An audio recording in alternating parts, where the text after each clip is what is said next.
We couldn't risk them traveling to Ravane Cottage, and we didn't want to risk meeting somewhere near the school, so we met at a vacation home owned by Minnie's father, Stefan.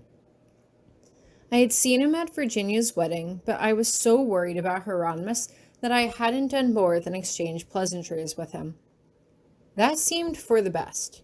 He was a tall man with a stern face that made Hieronymous seem almost lackadaisical by comparison. There were more people in attendance than I thought there would be. I had expected only my friends to show up. Virginia, Jacob, and Minnie were all there, along with Minnie's father and Jacob's parents, James and Oliver. We apologize for keeping you in the dark about our situation for so long, James begins as he addresses me and Hieronymous. We understand that the Grabiner estate needed to keep up appearances during this time, and, as such, we did not want to put Tori in an even more delicate position than she was to begin with. There seemed to be little that she might be able to do, anyway. As a student, she faces the threat of expulsion just as much as the rest of them.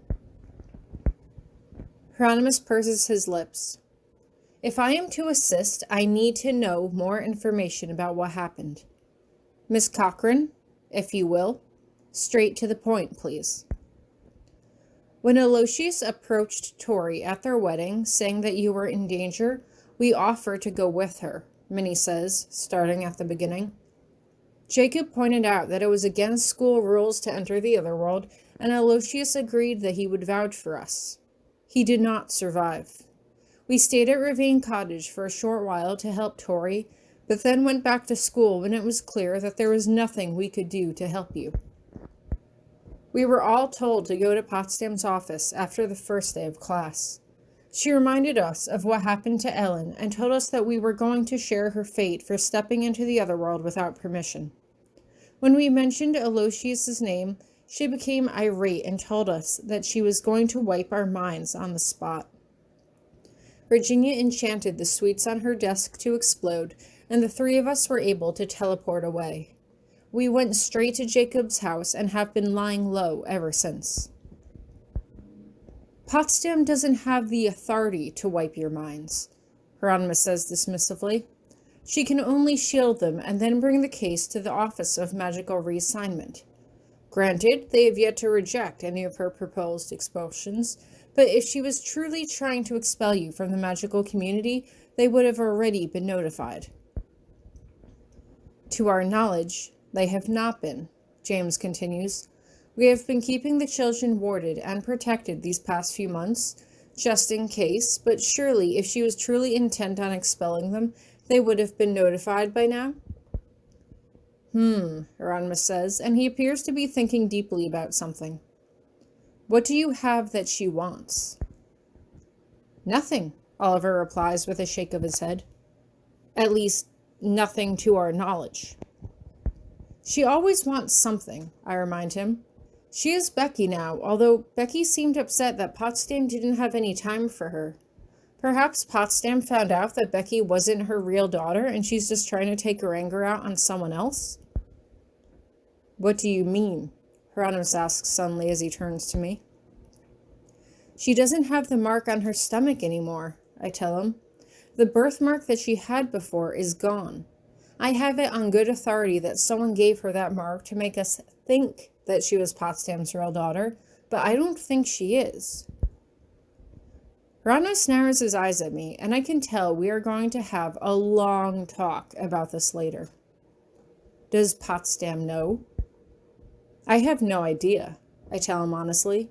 I know Becky started dating Donald, or at least they were getting close when I left. I turn to Virginia for confirmation, who just shrugs. I heard from William that Donald graduated, she tells me. William is sort of a liaison between me and my parents. I can't tell which part they're most upset over, the fact that I'm going to be expelled or the fact that I ditched my own wedding party. I snicker for a moment before I shake my head. The only thing I know for sure is that Potsdam wants power and information to use against people later. Trying to expel the children of 3 prestigious magical families isn't going to win her any favors, so I can't imagine what she would be trying to accomplish by doing that, unless she is trying to make people too afraid of her to try to usurp her. All we have to go on are theories, Jacob agrees as he pushes his glasses up the bridge of his nose. We aren't sure of anything right now. Hieronymous seems to come to a decision about something before he shakes his head. As you previously said, now that I have returned, I need to see to matters of the estate. Find out what Potsdam wants in exchange for their graduation.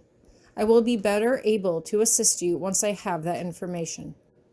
As for now, I cannot risk my involvement if it means Tori would be put in danger. Wait, what? I ask as I turn sharply to him. What do you mean? We need to help them. They are only in this position because they risk their lives trying to save you. And, at the moment, we are not in a position to return the favor, Hieronymous says sternly. We need more information. I cannot simply approach Potsdam as I am now. My full strength has not yet been restored, and if she seems as reckless as you would suggest, then it would benefit no one if something happened to me while I was unprepared to deal with the consequences. I am still willing to assist you, but I need more information. Tori can assist us, Minnie's father says suddenly as he steps forward to address me. Surely you have spoken with Potsdam to discuss your absence? No, actually, I say as I turn to face him. No, I haven't. I just never went back. I thought she might send me a letter or something, or drop by herself to see how Hieronymous was, but she never did. Then send her a letter, he replies. Tell her that you want to graduate. See how she replies. No, Hieronymous says immediately as he gets to his feet. No, you are not drawing Tori into this. Potsdam has already expelled her once. I am not giving her the option of doing it again. You just said yourself that Potsdam is a threat to Tori, Stefan responds, almost a bit smugly. It doesn't matter what the old crone wants. She is a danger to our children. She is a danger to your wife, and if something were to happen to her, it could mean the end of the Grabiner name. Potsdam is too much of a liability to be allowed to continue where she is. And who do you suggest should fill her role? Hieronymous demands, his eyes flashing. Believe me, I have no desire to see that witch in her position any longer than she has to be there, but you cannot leave one of America's most prestigious magical schools without a headmaster. You should, Stefan responds automatically, and Hieronymous visibly draws back. It's no secret who has really been running that school for the last decade. Potsdam is still unable to keep up with all of the demands you used to fulfill. You know that school almost as well as those who founded it. Hieronymous just shakes his head. I can do no such thing. I have made a vow to uphold the duties of a viscount, and I cannot abandon them to teach at an institution that I was glad to leave behind when I had the chance to. But you have influence, Stefan argues. Your name and your opinion still have weight in certain circles. You have spent the last few weeks hiding out in your luxurious estate, while the rest of us have been struggling to put this matter to rest. As your wife mentioned, they are only in this dilemma because of you. Surely, a real noble would take responsibility for the transgressions he has committed against others, although considering your usual approach seems to be running away from your problems, it only stands to reason that... Daddy! Minnie cries out, and Stefan only now seems to be aware that the edge of his cape is on fire. While the rest of them try to use a spell to snuff it out, I can't help but sneak a look at Hieronymus's face. It was cold and completely impassive.